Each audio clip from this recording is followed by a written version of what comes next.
सुप्रभात बच्चों, accent academy online classes में आपका स्वागत है। आज का हमारा प्रकरण है संधि। संधि संधि का अर्थ है मेल या मिलना है। परिभाषा: जब किसी शब्द में दो वर्ण निकट आने पर मिले जाते हैं तो उनके मेल से उत्पन्न होने वाले विकार को संधि कहते हैं। संक्षेप में वर्ण विकार को संधि कहते हैं। संधि के 3 प्रकार है: स्वर संधि, व्यंजन संधि और विसर्ग संधि।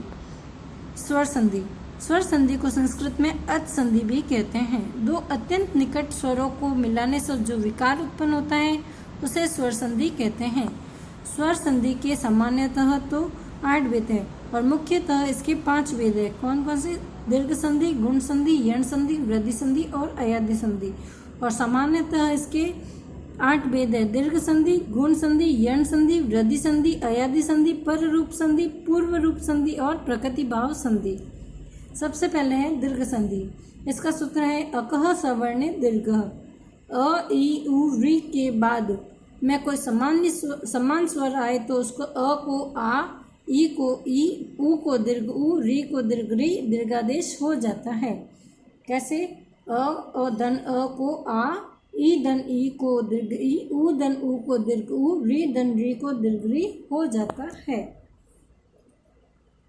अ, ई, उ, ऋ के बाद समान स्वर हो तो अ को आ, ई को ई, उ को उ, ऋ को ऋ स्वर हो जाता है। अब इसको उदाहरण के द्वारा समझेंगे। उदाहरण है दैत्य धन अरि, दैत्यारी। ये दैत्यारी शब्द कैसे बना? दैत्य य में अ है और अरि में अ है। इस अ और इस अ से आ बनता है। अ धन अ से आ बनता है तो दैत्यारी शब्द बना। देव धन आलय, देवालय शब्द बना। देवालय शब्द कैसे बना? देव व में अ है और आलय में आ है। अ धन आ से दीर्घ आ बनता है तो यहाँ देवालय शब्द बना। महाधन असुरः, महासुर। महा ह में आ है और असुर में अ है। आ धन अ से आ बनता है तो यहाँ महासुर शब्द बना।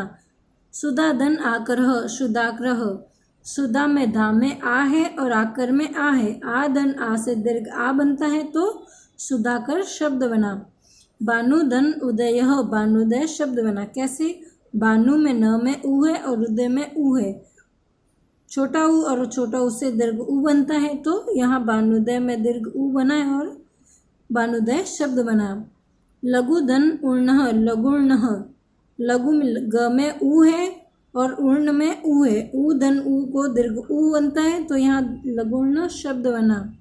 होत्री धन ऋकारः, होत्रिकार। त में रि है और ऋकार में रि है। रि धन रि से दीर्घ रि बनता है और होत्रिकार शब्द बना। आगे हरि धन ईशः, हरीश शब्द बना। हरीश शब्द कैसे बना? हरि में र में ई है और ईश में ई है। ई और धन दीर्घ ई से दीर्घ ई बनता है तो यहाँ हरीश शब्द बना। नारी धन ईव, नारी वह। नारी में र में ई है और ईव में ई है। ई और ई से दीर्घ ई बनता है यहाँ तो नार्यु शब्द बना। मही धन ईशः, महिष शब्द बना। कैसे? मही ह में ई है और ईश में भी ई है। ई और ई से दीर्घ ई बनता है तो यहाँ महिष शब्द बना। कवि धन इंद्रः, कविंद्र शब्द बना। कैसे? कवि में व में ई है और इंद्र में ई है। ई धन ई से दीर्घ ई बनता है तो कविंद्र शब्द बना। वधु धन उपदेश, वधुपदेश। वधु में व में ध में उ है और उपदेश में उ है। उ धन उ से दीर्घ उ बनता है तो वधुपदेश शब्द बना।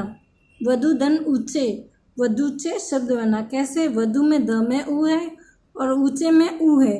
उ धन उ से दीर्घ उ बनता है तो यहाँ वधुचे शब्द बना। पितृ धन ऋणम, पितृणम शब्द बना। कैसे? पितृ त में रि है और ऋणम में रि है। रि धन रि से दीर्घ रि बनता है तो यहाँ पितृणम शब्द बना। तो ये हमारा दीर्घ संधि है। तो आपका होमवर्क है, पहले संधि प्रकरण लिखना है, फिर संधि की परिभाषा लिखनी है।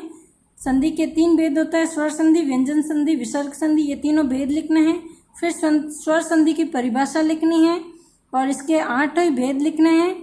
फिर दीर्घ संधि हेडिंग लगानी है, इसका ये सूत्र लिखना है, इसकी ये परिभाषा लिखनी है और इसके 5 उदाहरण आपको अपनी कॉपी में लिखना है। धन्यवाद।